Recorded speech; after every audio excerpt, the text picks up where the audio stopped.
It's very exciting. It is. Yeah. Thank you very much. Good morning, everybody. Ladies and gentlemen, Madam CS, Madam Betty Maina, our Chief Administrative Secretary, the team from Toyota Kenya, led by Bwana Awori.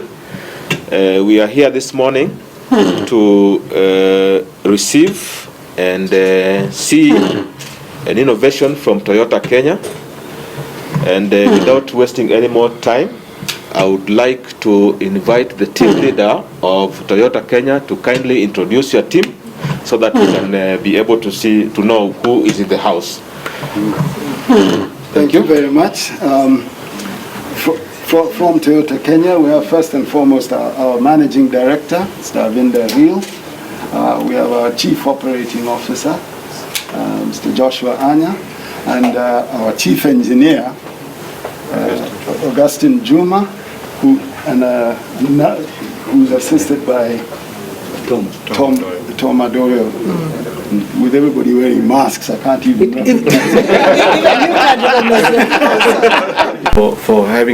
For giving us this opportunity to present our bridge ventilator to yourselves. The whole idea for this bridge ventilator was to come up with something which is more simple, robust, easily usable, and also to answer the call or the challenge that was passed to us from the government to come up with something that we can assist with during these difficult times of the pandemic. So ours, we basically, it's all locally assembled, and we actually challenge ourselves with our engineering team to come up with this bridge ventilator. Within Toyota Kenya, we've got, using the Olympics as one of the examples that was there, was to say we need to challenge ourselves, start our impossible, because we're in the motor industry, we have started the assembly. We said let's challenge ourselves outside the motor industry to come up with something that would help us actually start saving lives. So this is what we've actually come up with. It's all locally assembled. It uses the more like the camshaft process, how it uses. Our engineering team will give us a little bit more in detail. But also, it's a manual system, like we said. It's used to actually pump the air into the lungs.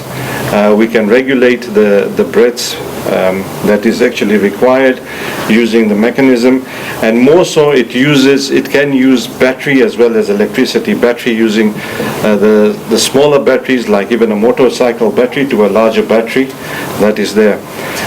In terms of looking at the cost, how much it actually costs to produce this, or how much it will be less than 100,000 shillings to actually produce this.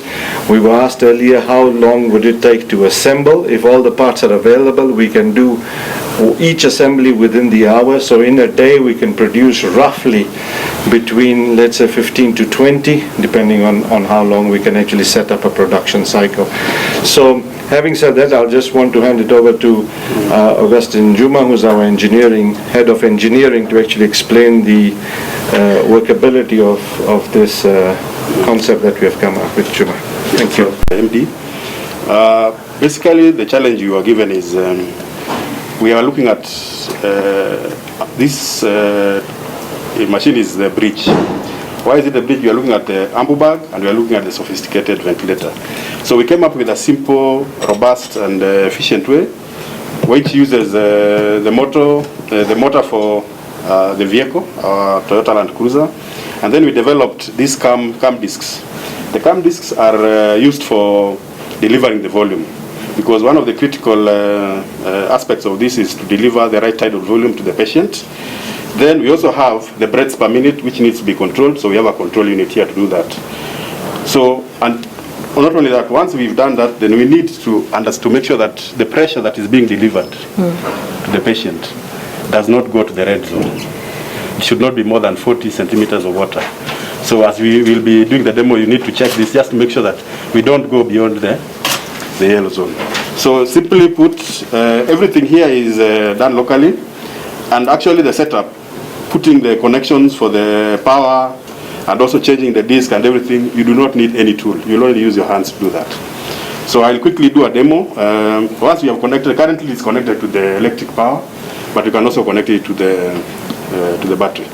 So once you do that, first, when you are setting up, you'll have it at 0, no motion. Then we have calibrated it. So if you do the number 1, 2, 3, 4, up to 5, it will give you the breaths per minute that you require. So if you do number 1, you'll get between 8 and 10. But normally you're supposed to operate at least from 2, where we have the 12 to 16. So this, now that is the normal operating condition of a patient. Now, as like now. Like now. Of course, if you came up the stairs, then you would be panting. So that would be a different breaths per minute.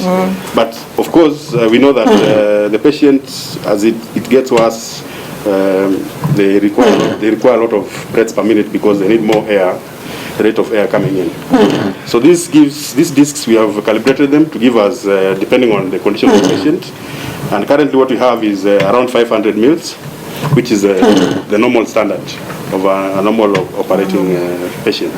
Then, as I had said, we need to check. This is very important because if it goes beyond the red zone, then it can easily damage the lungs of the patient. Yeah. So we have our lung demo there. That is calibrated. That's actually the way the lung operates. Yes. So in a nutshell, that's really how it works. Everything is very simple, very little maintenance required on this, and it can be easily, it's portable, you can take it to any dispensary. So basically in the event, of course, we are all wishing that we will not need to use this equipment, but if we need to use it, then it's very easy to be used across the dispensary, health centers, even in those makeshift facilities that might come up. It's very easy to use. Thank you very much. Before we invite our CS to sum up, let me invite our Chief Administrative Secretary to say a word. Karibu. Our CS, Madam Betty, and the team of the ministry led by the PS, the team from Toyota Kenya led by Chairman and the CEO. We are excited to see the response by Kenyans towards what is facing us, that is COVID-19. The level of innovation being demonstrated locally, I think is extremely encouraging, and we hope that even post-COVID, this innovation will continue. I've seen what we have, and I believe it is not just for COVID. We still require it, especially in our health centers and dispensaries, which are the first point of call for our patients nationally. I think this is quite encouraging. And with those very few remarks, I will invite our CS to make remarks. Thank you, and thank you very much to the Toyota team for rising to this occasion. Thank you to the team at the ministry for also following up and ensuring and supporting in our industries to innovate. I think it's probably about 3 or 4 weeks, maybe 3 weeks ago, when we gave the challenge to local industry to support government in delivery of this critical care equipment. I think all of us are aware what has happened around the world and the shortage of equipment, the shortage of supplies, because everybody is sick at the same time, and the countries that have more resources than us either first in line to access critical care equipment, and there's a real danger that should COVID spread more in Africa and in Kenya in particular, that what may actually hurt us more is the absence of critical care support and commodities. So we gave a challenge to the local industry to support in this initiative, and I'm very excited to see this prototype developed by Toyota Kenya. As announced, it's not an ICU equipment as such. It is something to support with respiratory failures along the way, and especially for patients who are not yet people who are not yet in ICU. I think we had last week, sorry about this, must keep moving. We had last week the British Prime Minister was in hospital but he was receiving oxygen, but he was not on a ventilator. So that is, I think, the distinction. So it's not things for ICU, but certainly he could have been receiving from other such equipment. So it is critical that we see the full range of possibilities. So this is something that can be easily deployed around the country, can be deployed in many hospitals, can be deployed in many dispensaries, and can support to keep people alive should they get to be to the place where their lungs require this help. So I really am excited by this level of innovation in Kenya. And I guess what did you say it is? Start doing your impossible. We didn't start your impossible. We didn't think we could do these things. But in a space of 4 weeks, we've actually seen a lot of varieties of these innovations in Kenya, from the kids at Kenyatta University to the KM automotive sector, to the young people who are, I think, currently incubated at Kirdi, and now with Toyota. And I'm certain, because I've received reports, I'm certain there are at least 2 or 3 other groups working on ideas for a ventilator or respiratory support. So there is a lot that we can do in the country. I think the next steps from this is to confirm that it also meets the required standards. The standards in Kenya, I think you've said you've developed it also using the American standard, but we will have a team from the Bureau of Standards and the Ministry of Health evaluate all these proposals to ensure that we can, that it can be safe to deploy. And given how easy it is to make, if we can make up to 20 a day, then clearly it will be something that is easy to deploy around the country. I think the critical thing to emphasize to the team is Toyota is that it's important that you also protect your innovation. So the Kenya Industrial Property Institute is at hand to assist with the registration that may be required in the spirit of all of us supporting these innovations. They have agreed that they will also do it gratis. So because all of us are supporting this, the Bureau of Standards is reviewing and certifying these things for free, and so we'll keep it. So let us all work together to ensure that we calibrate that our health professionals are confident will support in keeping Kenyans alive. And together we shall overcome corona. But over time, these are stuff that we can also be making to sell in other markets.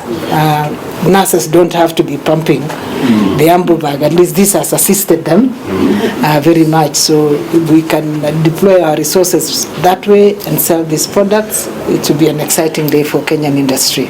Thank you very much. Congratulations.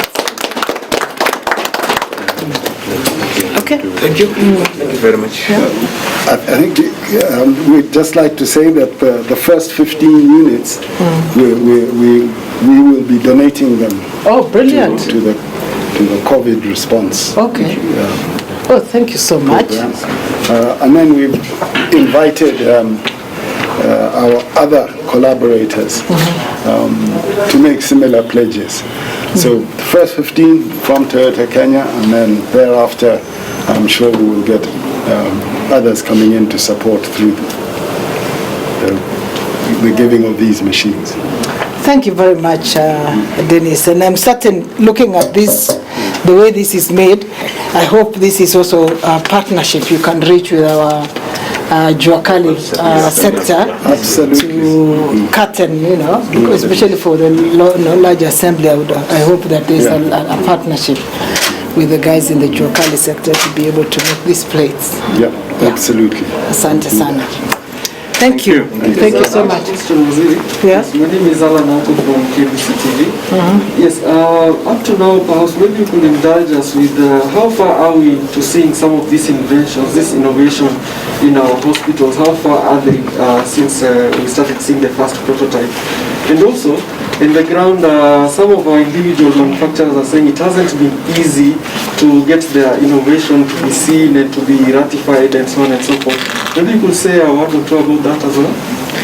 Okay, first, I think for this, the process in terms of mass production, and as they've said, the process of mass production can really only start after the prototype is considered and certified by the relevant authorities, and in this case is the Bureau of Standards and the Ministry of Health. They have consulted them informally as they have developed it, but now that they are confident, because it's also, this is a continuous process. They have received some feedback from the Ministry of Health and they've received some feedback from Standards, so they'll probably modify a few things. But once they are satisfied that this meets the recommendations or the advice, then they will then supply this equipment for certification with a clear write-up, with a clear explanation of the mechanics and all that is required, so that we can review it against the parameters in the standard and parameters in health requirements. That's a process that, from looking at this, even if I'm a layman, they look quite ready.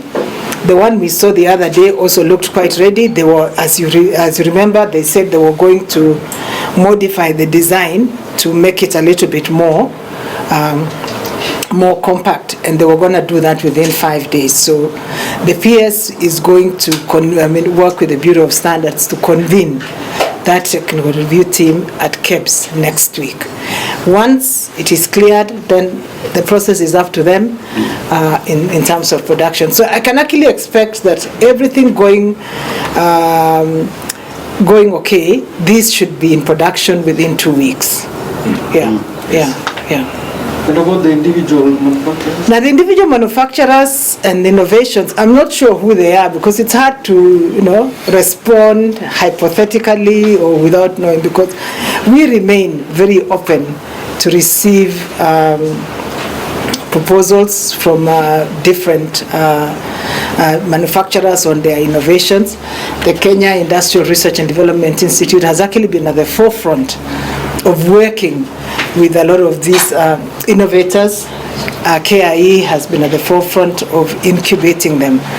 So I think it's, and the way in which we've learned what people do is usually either through exhibitions or shows. We see a lot of innovations, for instance, during the show. So I think it's important that these people also come out and reach out to the ministry and our agencies and our staff. We have staff all over the country, industrial development officers. So I think it's important that they reach out and let us know what it is that they have innovated and the support they require.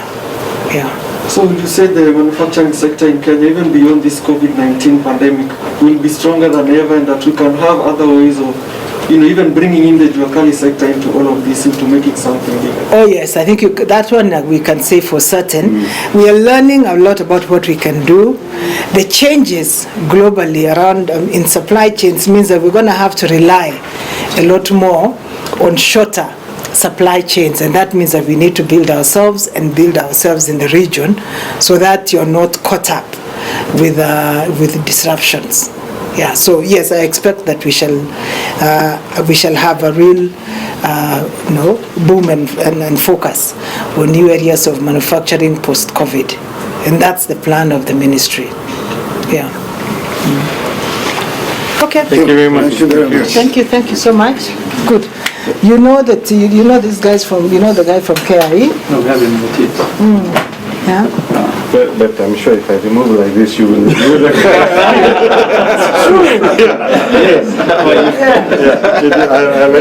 Yes, we have. Yes. So we met. Yes, You've met each other. Onyango, you've met. Yes. So please text